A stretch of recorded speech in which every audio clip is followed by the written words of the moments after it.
Assalamualaikum warahmatullahi wabarakatuh. Perkenalkan, nama saya Muhammad Fatullah dari Speskom. Hari ini saya akan mempresentasikan tentang penyakit sendi atau tulang, yaitu osteoartritis. Nah, apa sih osteoartritis tersebut?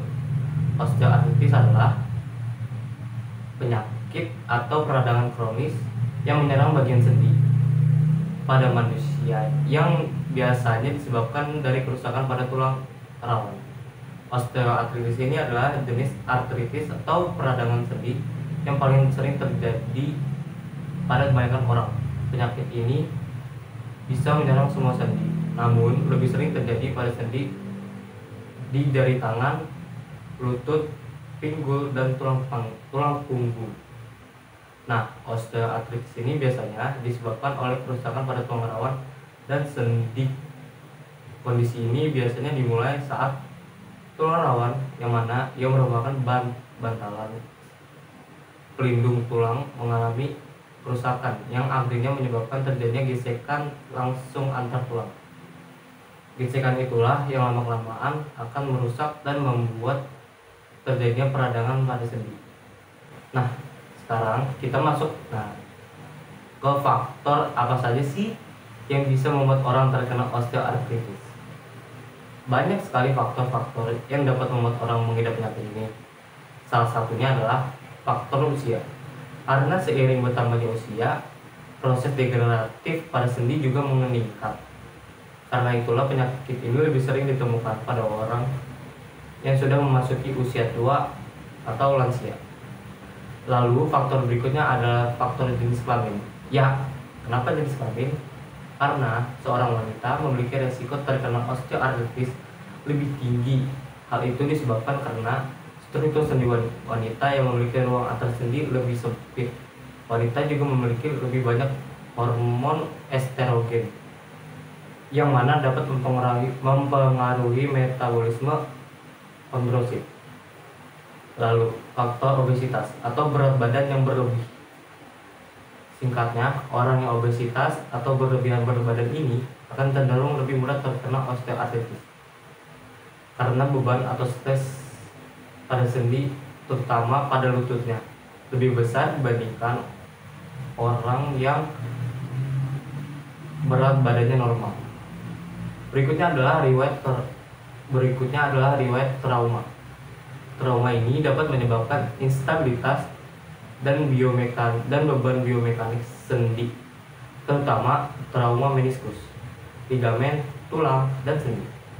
Selanjutnya dapat disebabkan dari aktivitas fisik yang berat seperti squat, jam, berlutut, melompat, angkat beban, dan dilakukan dengan berlebihan dapat meningkatkan risiko terkena osteoartritis karena dapat menyebabkan mikrotrauma dan perlahan-lahan akan merusak sendi. Berikutnya adalah faktor genetik. Osteoartritis ini dapat terjadi secara herediter atau turun-temurun dari orang tua kita, yaitu dari genetik atau gen orang tua kita. Yang terakhir, penyakit osteoartritis ini bisa disebabkan dari faktor lain seperti sindrom metabolik, kekuatan otot, infeksi, deposit kristal, akromegali, dan sebagainya. Nah, setelah tahu apa itu osteoartritis dan penyebabnya serta faktornya, kita juga harus tahu apa aja sih gejala-gejala yang terjadi saat terkena osteoartritis.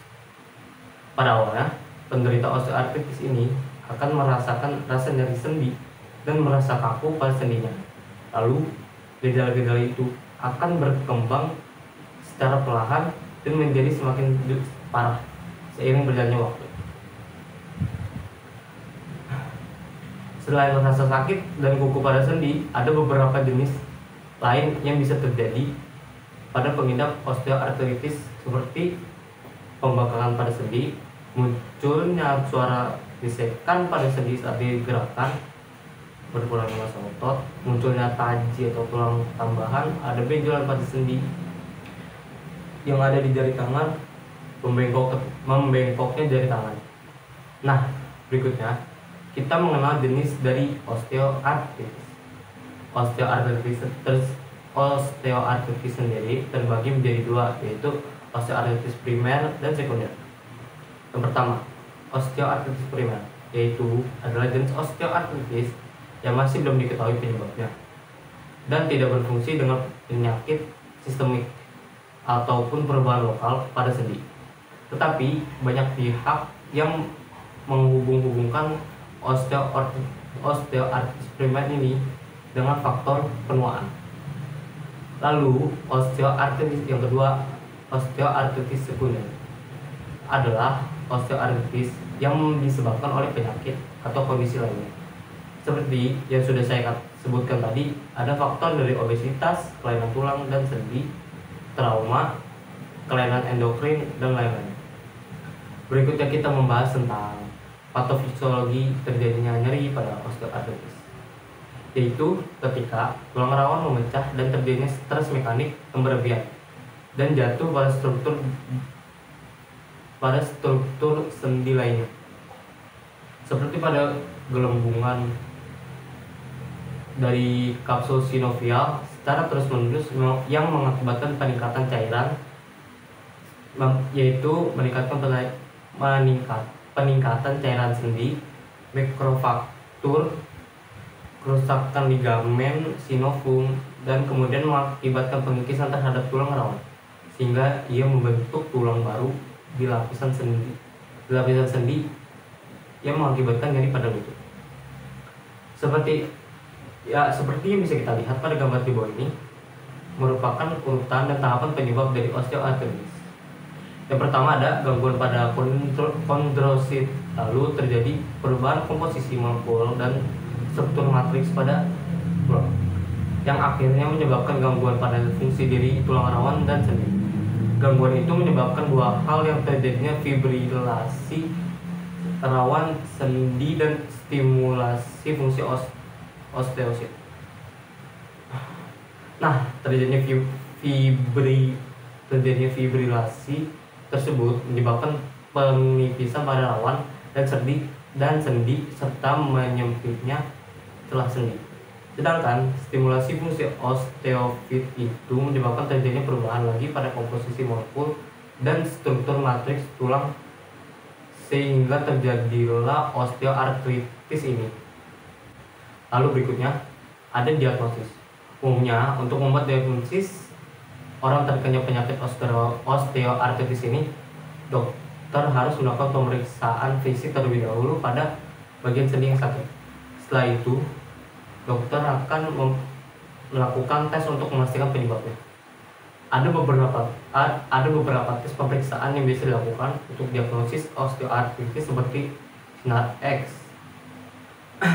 SNARX atau yang bisa kita kenal dengan Ronsen, dapat mendeteksi dan memperlihatkan tulang dalam di dalam tubuh kita.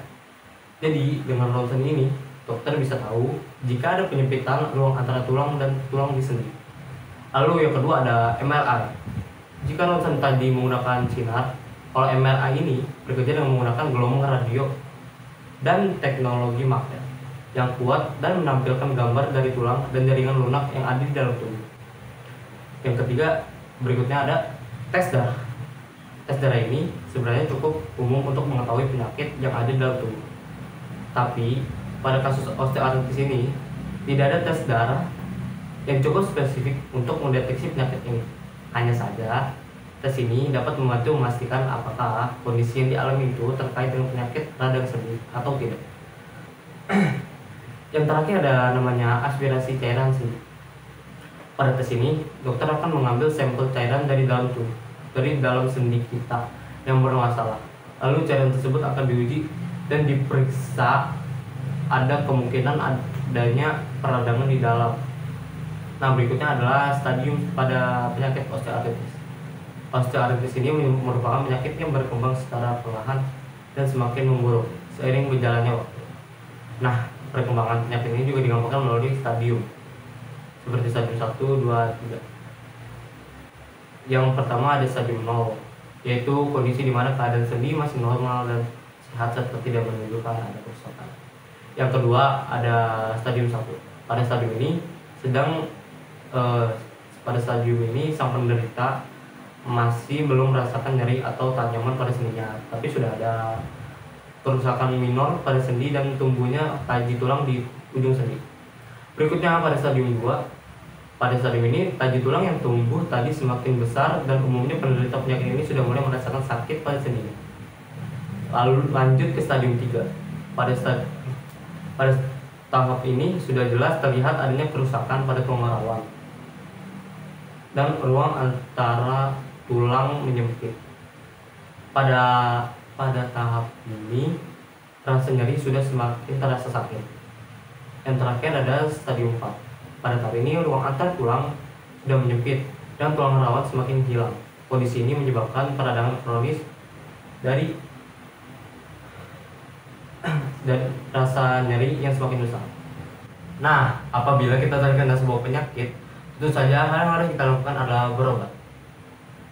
Tapi osteoartritis ini adalah penyakit kronis yang tidak bisa disembuhkan, tetapi hanya bisa dilakukan pengobatan untuk meredakan gejala dan mencegah penyakitnya semakin parah. Pengobatan yang dapat dilakukan itu bisa dengan cara yang pertama itu mengkonsumsi obat-obatan. Rasa sakit, nyeri, dan kekakuan akibat osteoartritis ini dapat diredakan dengan obat tertentu seperti obat pereda nyeri, obat antiinflamasi non steroid dan duloxetine.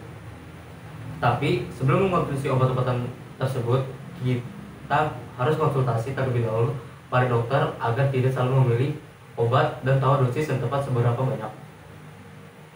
Lalu ada terapi.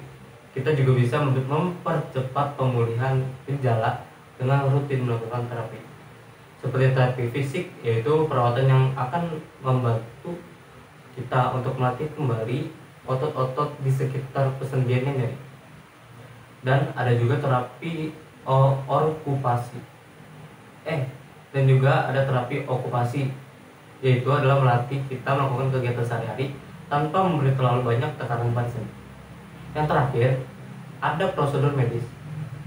Cara ini dapat dilakukan apabila cara-cara sebelumnya tidak cukup membantu atau memang kita ingin langsung ditindaklanjuti dengan prosedur medis ini, seperti suntikan kortikosteroid, suntikan pelumas, lalu ada juga operasi penggantian sendi hingga operasi penyelarasan tulang. Selain mendapat pengobatan, saat di rumah pun kita juga harus merawat diri agar gejala-gejalanya tidak semakin parah. Apa saja contoh perawatan atau pengobatan rumahan yang bisa membantu? Pertama, kita harus tetap aktif berolahraga ringan untuk memperkuat otot sekitar sendi seperti berjalan, bersepeda atau berenang. Intinya kita harus tetap bergerak. Nah, yang kedua, ini juga sangat penting, yaitu menjaga makan. Hindari makanan yang menjadi pantangan untuk osteoartritis seperti makanan atau minuman yang banyak mengandung gula. Lalu menjaga berat badan kita agar tetap ideal.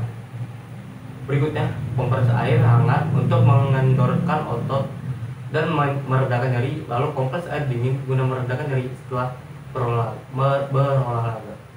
Dan yang terakhir, menggunakan alat bantu seperti tongkat